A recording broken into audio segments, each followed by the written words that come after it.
All right, we're going to look at calculating concentrations and equilibrium values from data. So we have an equilibrium mixture of hydrogen iodine and hydrogen iodide at 458 degrees Celsius, which contains 0.112 moles of H2, 0.112 moles of I2, and 0.775 moles of HI in a 5-liter vessel. So what are the equilibrium partial pressures when equilibrium is reestablished following the addition of 0.10 moles of HI? So there is a lot going on in this problem. So this is a good review of Pivnert. So you'll see that we have a temperature, we have some mole values,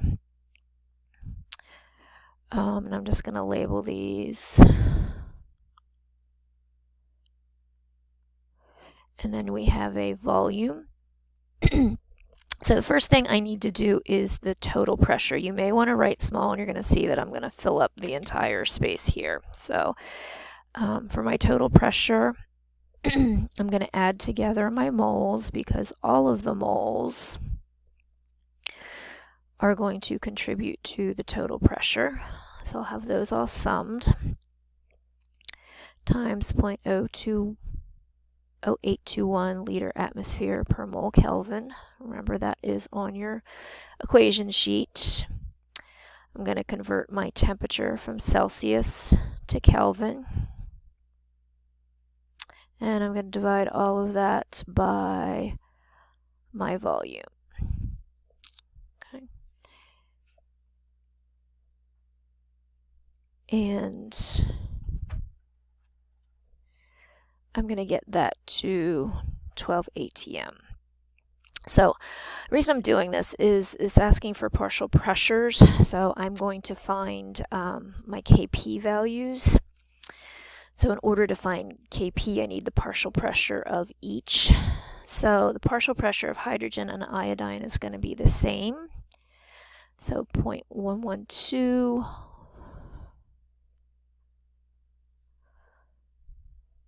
moles over the 0.999 moles. So that's this added together.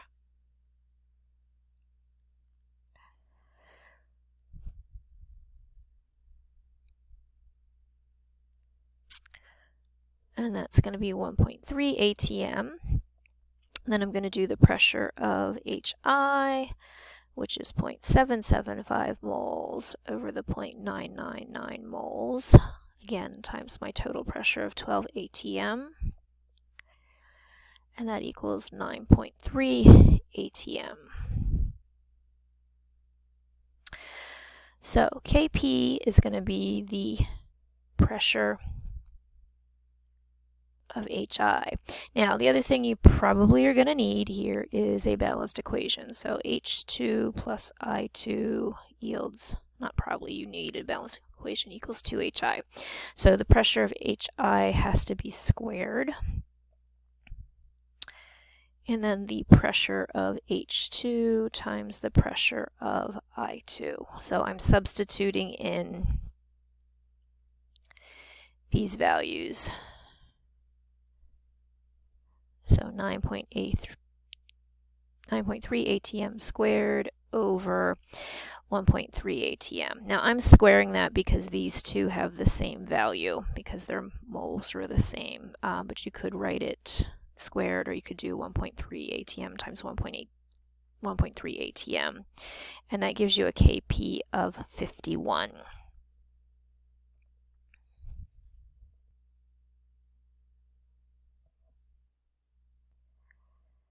All right, just like in any stoichiometry problem, you're going to look at what you have. So I have 1.3 atm, 1.3 atm, and 9.3 atm. Now, I'm adding 0.1 mole, so I've got to deal with that. So the pressure of that 0.100 moles has to be determined.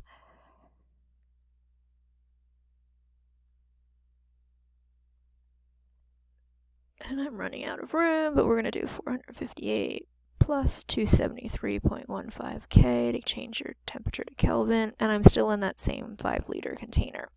So this is going to be 1.2 ATM. So I'm adding 1.2 ATM. So what I'm looking at here is then going into the equilibrium. So you will know, because I've disturbed the equilibrium, that this is going to change what's happening in my problem. So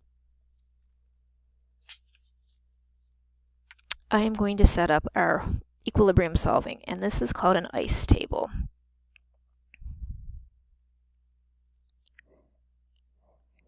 So I is for initial. So my initial is really this 1.3 and 10.5. Now, you know from the change perspective, if I add more product, I'm going to shift the equilibrium this way. So the change is going to be is that it's going to reduce this amount. And because there's a coefficient of 2 here, it's going to reduce by twice some pressure amount in comparison to what's happening here. So these are going to increase by some factor x, and we're going to use this equilibrium constant that we calculated to find that. So at equilibrium, when that's reestablished, we're going to have 1.3 plus x, 1.3 plus x, and 10.5 minus 2x. So I'm going to set that into my KP equation. So 51 is going to equal 10.5 minus 2x squared over, and I'm going to square these two, just like I did before, 1.3 plus x squared. So this is probably the worst problem you could have, because you have all of these quadratics. So I'm going to expand my quadratics.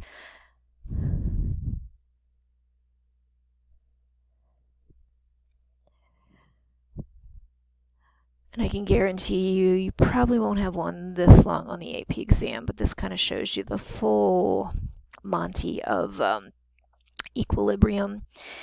So that is this expanded, and then I'm going to cross multiply. 86.19 plus 132.6x plus 51x squared equals my 110 minus 42x plus 4x squared, getting your like terms together. So I'm just combining these, and combining these. So negative 23.81 plus 174.6x plus 47x squared equals 0. Now, you should be able to find on your graphing calculators, or you could find online, you should find a quadratic equation solver. I'm not going to take time in this video, but you're going to find that x is 0.15 or negative 0.15. Okay, negative pressure is not defined. So I know it's not that answer, so I'm just going to take the positive one. So then that's going to get put in here. So this is going to be 10.5 minus 2 times 0.15 for a total of 10.2 ATM. And then the 1.3 plus 0.15. And again, really two sig figs. This would be 1.45, so we'd round these to 1.5 ATM and 1.5 ATM. So this is your final answer, that this is the pressure of H2, the pressure of I2, and the pressure of HI.